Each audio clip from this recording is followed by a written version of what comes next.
Yesterday when I gave this homily, it went a little long, so I'm trying to trim it down for everybody, but buckle up. I make no promises today. Repay to Caesar what belongs to Caesar, and to God what belongs to God. Seems to me to be a very timely gospel to hear this morning about our relationship to both God and government, as we are now just a couple short weeks away from Election Day. And it's no understatement to say that it's been a very contentious election this year. I've heard people from both sides of the aisle who have said that the fate of our country and indeed the world itself depends on this one election. And I'll get to that in just a moment. So I think with as heavy as this election year has been for us, it's good for us to address it today. Now, I know that my mere mention of the election has probably already put some of you on edge, and I'm sorry for that. I know some of us are just tired of this and are ready for it to be over. I'm with you on that, so just please bear with me through this homily. Some people have bigger objections when we talk about anything that's deemed too political in the church. Some people will object and say, well, the church can't endorse one candidate over another, and I agree. I'm not doing that here today. And it has nothing to do with tax-exempt status. I don't care about that. The reason we don't endorse a candidate is because, honestly, neither candidate nor neither party truly and perfectly holds to Catholic teaching on all the issues. So we're not going to discuss or even name the candidates themselves, but rather focus on the moral issues that are at play in this election. And just because some choose to turn moral issues into political ones doesn't mean that we can't speak about them anymore. In fact, that means we have a greater obligation to speak about them. The fathers of the Second Vatican Council wrote this in one of the documents, Gaudium et Spes, 50 years ago. It says that the church, by reason of her role and competence, is not identified in any way with political community, nor bound to any political system. It is only right, however, that at all times and in all places, the church should have the true freedom to preach the faith, to teach her social doctrine, to exercise her role freely among men, and also to pass moral judgment in those matters which regard public order when the fundamental rights of a person or the salvation of souls requires it. And so we have a duty to preach on these issues. The other objection that is usually raised at times like this is that we need to keep our politics and our religion separate. And people usually cite separation of church and state. Well, I disagree with them on keeping these two things separate. First off, separation of church and state has nothing to do with this. That's about the government not respecting, endorsing, or interfering in the operation of religion. And I don't know anyone who would disagree with that statement, that the government should not have its hands on religion. But being a person of faith does not automatically disqualify us from engaging in public discourse. In fact, I'd say our Christian faith gives us, again, the obligation to bring our faith in God into the political discussion. Over the past number of weeks and months, I've spoken a lot about this with my good friend and my predecessor that you all know, Father Dave Tomaszicki. We love to get together and talk about all kinds of stuff, including politics. And I think he put it best. In fact, I think he even mentioned it in a homily that he himself preached at his own parish when he talked about this same issue. And he said, the people who say that, no, we need to keep religion out of politics, he said, no, it's just the opposite. We need to bring God into our politics, because what happens when we invite God and allow God into things, he leads us to his truth and he sanctifies and makes holy. I think we all can agree we need that in our political life now more than ever. I think the reason our political system and the election and everything is so negative and toxic is because we have failed to do this for so long. And so with all that being said, let's examine the issues in light of this gospel. Repay to Caesar what belongs to Caesar, and to God what belongs to God. As I said, it's a very timely message. It's actually a very deep gospel for where we are right now in our country. When most of us hear this gospel, I think that the thing we think about most is what Jesus talks about. Well, that means that we should still pay our taxes, and branching off from that, follow civil laws, just laws. We have to obey the civic land and this, our nation and our state and all that. And that's all true, but there's much more to this than just follow the basic laws that we have to follow. We need to dig deeper into what these two parts of the statement mean, to examine what it is that belongs to and is owed to God, and what belongs to and is owed to Caesar. And of course, by Caesar, I'm not talking about the Roman Empire. What I mean, our country, our government, our political involvement, what belongs to and is owed to that. And so, what is owed to God? Well, on a basic level, I think we can all answer this question to some degree or another. In a very general sense, what is owed to God? Our faith, our hope, our love, our worship, our service. We give of ourselves to God, and we place him first in our lives. The problem is that we can get so involved in the political arena that we can lose sight of what should be our true priorities. We become so attached to love of our great country, and it truly is a great country. But we can be so attached to love of our country that we forget that our first love is towards God. Or we can spend so much time following the news and all the political coverage and all the different stations that we neglect the time that we should be spending with God in prayer. Or we can be so absorbed by an issue or a candidate, either being for one or strongly against another, that we can start to put our hope and our faith into them. Hope and faith that belongs to God. And I know it may sound like I'm exaggerating here, but I really don't think that I am. There are many people, both inside and outside of the church, both on the left and on the right, and everywhere in the middle. There are many people who start to trust in the government or in our political representatives and candidates to solve all of our problems. There are Catholics in both parties who will decry the faults and evils of their opponent and then completely ignore the same faults in the candidate that they support. Even the candidates themselves and their parties identify themselves as our only hope. As I mentioned at the beginning of this homily, there's been a lot of talk that many believe that the fate of the country and the world rests on this election day on November 3rd. In fact, I remember watching some of the speeches from the two different, the virtual national conventions, and on both sides, multiple speeches said, our only hope is for you to vote for this candidate. I'm not naming names, but this was happening on both sides. And when this happens, when we allow these things to happen in whichever way or category it happens for you, we can become divided. We become divided in our country, which I think we can see so clearly in all the hostility that's taking place in the public arena. We can become divided within the church as Catholics, as we start to hold positions like, well, if you support this issue or this candidate, you are no longer a true Catholic. I've heard that so many times from a number of people. And when we fall into this trap of prioritizing our political beliefs or holding these fallen men up to this level, believing that they are our only hope and our salvation, we become divided from God himself. Because when we do this, our faith is no longer in God, but in fallen, sinful men. We place our politics, our nation, or these people above God.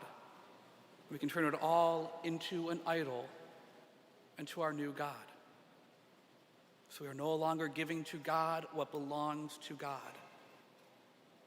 Our faith, our hope, our love, our service, these are owed to God. Only Jesus Christ can save. Our only hope is by placing our faith and our trust in God alone. Everything else that we should do in our lives, including in the public sphere, must be done first and foremost in service to God, to his truths and his laws, and to the greater good for all mankind. We act out in the world, but we do so out of love of God and love of neighbor. This is what is owed to God. And so we give to God that which belongs to God. And so if this is what is owed to God, what is owed to Caesar? It almost sounds like by saying that we can't engage in the political realm. And I would say, well, no. As I mentioned earlier, we have actually the obligation to engage in the public sphere and political life, though we do so in the properly ordered way, as I just explained. We act in the world, we engage in public discourse, we do all these things out of service first and foremost to God, not to men. We do it for the common good of mankind, out of love of God and love of neighbor. And in doing it out of service to God, we have an obligation as Christians to do so with a properly formed conscience, so that as we act, as we engage in public discourse, and as we vote in a couple of weeks, we do so in a virtuous way as disciples of Jesus Christ. What do I mean by this? Well, often when we start talking about this, people start to raise the objection, well, you can't force your faith on people. And I'm not talking about forcing our faith on people. If we could force our faith on people, I think our churches would be packed. We'd be able to do more than that. We're obviously not forcing our faith on anybody. What it does mean is that we don't stop being Christians when we engage in the political realm. We don't check our faith at the door when we walk into the voting booth or when we engage in political discussions. Our public actions have to be based off of and informed by our beliefs. It means that we have to understand what the church teaches and why about these moral issues, especially the ones that try to become political issues. And it means we have to conform our hearts and our minds and our will along with the heart and mind and will of God on all of these issues. It means that we need to act, to vote in a way that is in accord with the truth of God and his commandments and his divine and natural law, as they have been handed down to us and taught to us by the church. And so what it means is we need to vote for those who will support and enact policies for what we know through faith and through reason to be for the true good of all people. We need to form our consciences on all of the issues that impact all of us, like religious freedom, the dignity of human life from conception to natural death, and support for the poor, and health care, and immigration, and criminal justice. These are some of the many issues that are at play in the election. These are many of the issues that are covered in our Catholic social teaching. And so we have to form ourselves to understand these issues as handed down to us by God and taught by the church.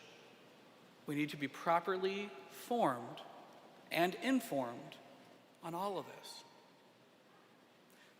Of course, looking at these issues, preeminent above all of them is a very serious issue that ultimately is at the heart of our national politics and election this year.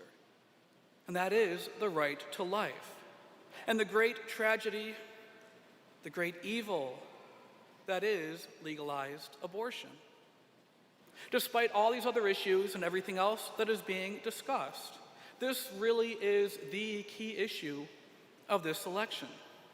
Both campaigns have been talking about it extensively, more than any other issue. Or you can even look at the confirmation hearings, the Senate hearings for our recently nominated Supreme Court Justice, Judge Barrett. Every single round of questions kept coming back to her faith and her beliefs about abortion. And it's not just my opinion about this. The U.S. bishops have all identified abortion as the preeminent issue of this election. Now, when I say preeminent, what do I mean? Often when we say words like that, people say, well, you can't be a single issue voter, and that's not what I'm talking about. It does not mean that the other issues are not important or at play here. They absolutely are, and they need to be a part of your discernment before you vote. The best example that I read about what it means for it to be the preeminent issue, I forget where I read this, but it made the analogy, or gave the example. If you were a Catholic living in the mid-1800s here in the United States, especially one living up here in the north, what was the preeminent issue of that day but the issue of legalized slavery? Human beings being used and bought and sold as property. And so if you were voting in favor of abolition of slavery, would you have been considered a single issue voter? You can't be campaigning about that. What about all these other issues? Absolutely not. That was the preeminent issue of its day, and it needed to be dealt with, and praise God, despite the terrible war, we put an end to it in our country. That wasn't a single issue thing. That was the preeminent issue. And so it is today with legalized abortion. And it's preeminent for a number of reasons. First, because of its great scope. Over 2,000 babies every single day are aborted.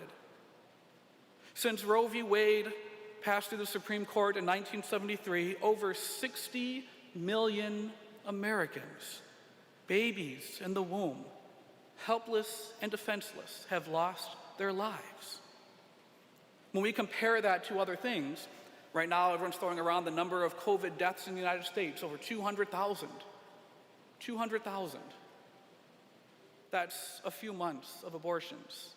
And we've been doing it now for close to 50 years. Or even you can look at a grand scale. People always like to compare it to World War II. 6 million Jews, a horrible tragedy. Just 1/10 of the number of Americans that have died to abortion. And so we put this preeminent because it is that large and that massive.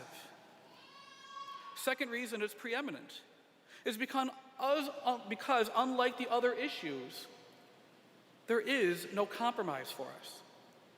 When we look at other issues, important issues like refugees and care for the poor and health care and all of these things, good and reasonable people, good and faithful Catholics can come to different judgments and different decisions on what it is we can and should do. For some, the line may be here, for some is here, and we can find a compromise to try to serve as many people as we can. With the issue of abortion, there is absolutely no compromise. There is never a situation in which taking the life of a child in the womb is acceptable. It is intrinsically evil, and there is no way we can compromise and find, well, we put the line here or here. So it's preeminent because there is no other way that we can deal with it. And third reason it's preeminent is because it is foundational. Without a right to life, there is truly no right to anything else.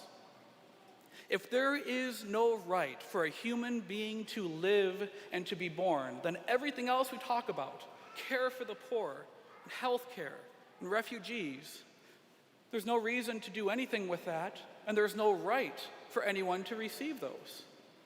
Why should we say that, yes, there is some way we should help people coming from war-torn countries who are fleeing for their lives if there's no right for them to be alive? Or why should we say that there's some kind of obligation for health care or to help for the poor if there's no right to life? The right to life is foundational, and without it, everything else collapses. So this is our preeminent issue. This is a great evil, a great sin in our country, and it is the focus and our preeminent issue of this election. If I can just step to the side for a minute and just address one aspect of this. When we talk about abortion in this way, we are absolutely talking about judging the act. The act of abortion is evil. However, oftentimes when I preach about this, I'm always aware that there are people in the church who, for whatever reason, have either done this or helped others procure an abortion in their lives. And oftentimes they're done for many different reasons, out of fear or out of hopelessness, feeling there's no other choice, or out of ignorance or pressure or whatever. And as I say this about abortion, I am not passing judgment on any person who may have this in their past or their recent history. In fact, it is just the opposite. For someone who has endured this, who has suffered through this, and may be suffering with the after effects now, God's love is here for you. God's healing and comfort is here for you. God's mercy and forgiveness is here for you. And if you are struggling with this, know that you yourself are not being judged. In fact, I would love for you to come talk to me so we can help get you God's love and healing and forgiveness. There's no judgment on the person, but the action, and especially the institution of it here in our country, is disordered and intrinsically evil. We need to form our consciences, especially on this and on all the issues, when we engage in public discourse and when we go to vote. This is what the Catechism says about forming our consciences. It says, a well-formed conscience is upright and truthful. It formulates its judgments according to reason, in conformity with the true good willed by the wisdom of the Creator. Everyone must avail himself of the means to form his conscience. And faced with a moral choice, conscience can either make a right judgment in accordance with reason and the divine law, or on the contrary, an erroneous judgment that departs from them. And so we must form our consciences on all of these issues along with God's law and his truth, as handed down in the teaching of the church. So my brothers and sisters, this is what we're being called to do. I know this is a contentious election year, but these are the words of Christ himself: to repay to Caesar what belongs to Caesar, and to God what belongs to God. And so if we recognize in ourselves any way that we have not done this, that we are not repaying to God what we should, by holding up politics greater than God, or by putting our faith and trust in someone other than God, let us repent of that. And let us ask God that we may rightly order our priorities back to giving to him what belongs to him. And if we find any way in which we're not repaying to Caesar what is owed to Caesar, our obligation to engage in the public sphere and to vote as faithful Catholics and disciples of Jesus Christ, that we may better now inform our consciences, our hearts, our minds, and our wills, that we can engage in a proper way in accordance with God's truths and his laws. Let us continue to pray for ourselves, for everybody here, and truly for our nation as we get closer and closer to this election day and all the toxic and all the nonsense that's going to come along with it. That we may not be divided within our country and within our church. We may not be divided from God, but that we may truly approach this election as faithful disciples of Jesus in the grace of God, that we may continue to bring God's truth, his wisdom, and his love and holiness into our nation and into our world.